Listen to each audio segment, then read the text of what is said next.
Seguro que presentará compañeros. Yo. Buenas tardes a todos. Yo agradezco la oportunidad de participar en este Congreso Nacional de Ingeniería Científica.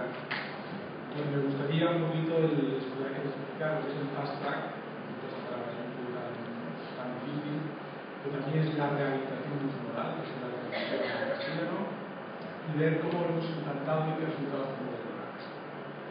¿Qué es el fast track? ¿Qué es la rehabilitación multimodal? Pues es una definición que dice un conjunto de medidas individuales acordadas multimodalmente basadas en la evidencia, cuya suma demuestra un beneficio significativo en los resultados tanto de memoria y mortalidad como de recuperación. En definitiva, son cosas que sabemos que la evidencia individualmente van bien, pero que tomadas en conjunto hace que el paciente vaya mucho mejor. Y para esto es fundamental lo que es un abordaje de cada una de las personas que influye en el paciente, o el paciente, enfermería, cirujanos, anestesistas. Este concepto lo describe Kell, que lleva trabajando desde el 86 con este tipo de programas, y en 2002 hace su primera publicación que dice que el retraso en la recuperación postoperatoria del paciente es debido muchas veces a un inadecuado manejo del dolor, a una disfunción intestinal y a una inmunización. Realmente lo que intenta ver es la lucha que hay entre conceptos antiguos que eran torno a decir y conceptos mucho más modernos. De hecho, se empieza a hablar que por qué debemos de preparar el colon para operar el colon, como se puede decir mucho sola que no se puede mucho útil, puede ser mucho perjudicial. Que el ayuno completo preparatorio es necesario y beneficioso. Imaginaros, por ejemplo, el maratón tendría sentido el no comer el día anterior. No, hay que el paciente cumplirlo hasta el último momento para que llegue con la gasolina llena para reducir el tiempo de vida.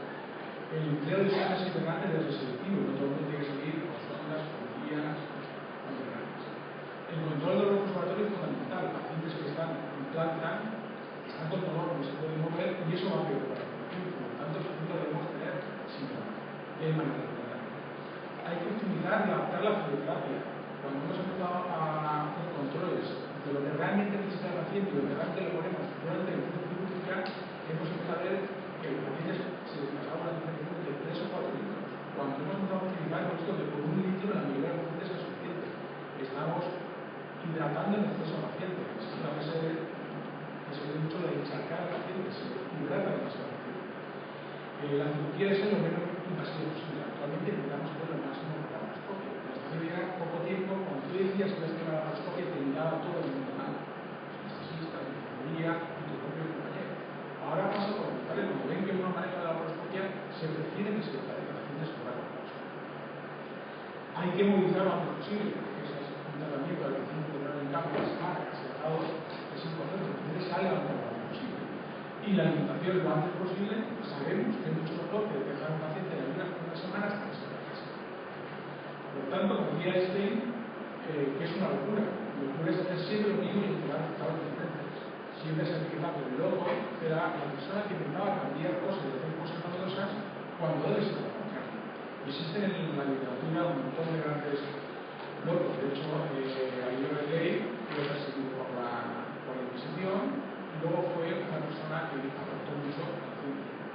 Este Salvador, el médico, fue el primer saltador del mundo que cuando antiguamente el mundo saltaba hacia adelante, él decidió en el 86 en México las Olimpiadas saltar hacia atrás y obtuvo el récord del mundo. Ahora nadie ve raro que se haga esto, pero en su momento se pensó que una persona iba contra el mundo.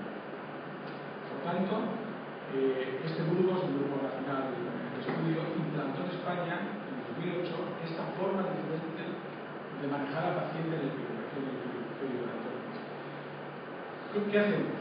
En el preparatorio el paciente se informa. Muchas veces el desconocimiento de lo que le puede pasar al paciente hace que el paciente vaya a ir. Se le nutre adecuadamente, se le estudia y se da nutrición. No preparamos el colon, ya vamos a las cosas tan fuertes. Y al paciente se da ingesta de bebidas y de hidrato de carbono hasta 2 horas antes de la cirugía. Se demostrado que estas bebidas, incluso 2 horas antes, evacúan sus líquidos claros y no influyen en el grado de aplicación de la anestesia.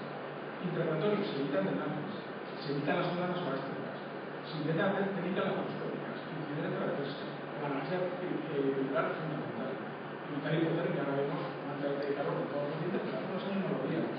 Y la fisioterapia controla, es decir, cualquier sistema de inicio que sepamos cuál cantidad de líquidos hemos de meter al paciente. En el postoperatorio, uso de alta concentración de oxígeno, al paciente se le levanta el miocardio, hemos tenido luchas con la enfermería de Atlanta por levantar al paciente del miocardio.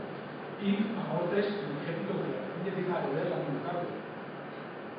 Por tanto, como una imagen vale en mis palabras, podemos ver que la paciente de la izquierda son las encamadas, drenajes, y la paciente de la derecha, con una circunstancia que se hizo, el primer día sentada bebiendo sin ningún tipo de problemas.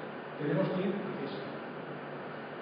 El PLT que hemos comentado, tuvo con otro compañero de España, este programa en España, se inició en todo el centro hospitalario en 2008, pero ahora somos mucho más expertos.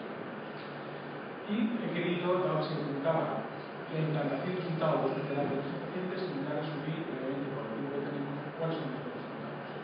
Los pacientes se da el equilibrio informativo, se da el consenso informado, que es fundamental, y se da cuestión de calidad de vida, y con este protocolo, que resume lo que hemos hablado previamente, donde el paciente come hasta el día anterior, 2 horas de la cirugía, tolera líquidos, el paciente sigue sin hacer la laparoscopia, evitar hipotermia, evitar cantidad de líquidos.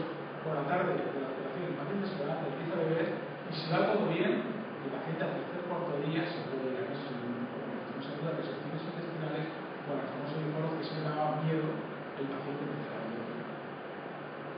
Pero ojo, es un protocolo con intención de tratar. No significa que si hay pone que tiene que beber un litro de agua por la tarde, implica que el paciente puede vomitar, y si va a vomitar se para y está, porque lo que podemos es empujarle al precipicio.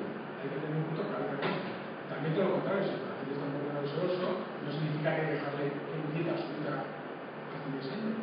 Pero un poco significa. Por eso hay que trabajar en equipo, que es antes, durante y después de la atención.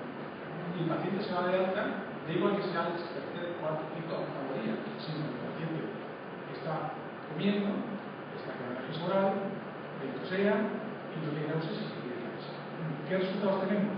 Los dos se han repetido en una base de datos nacional y se hizo un estudio comparativo de pacientes que antes tenían que se les hacía medidas clásicas con pacientes que hacíamos plástica. Como pueden ver en color rojo, los pacientes que se le hacen plástica por el periodo multimodal tienen menos complicaciones orales, se mueren menos, están mucho menos desincarcerados antes y después de la operación.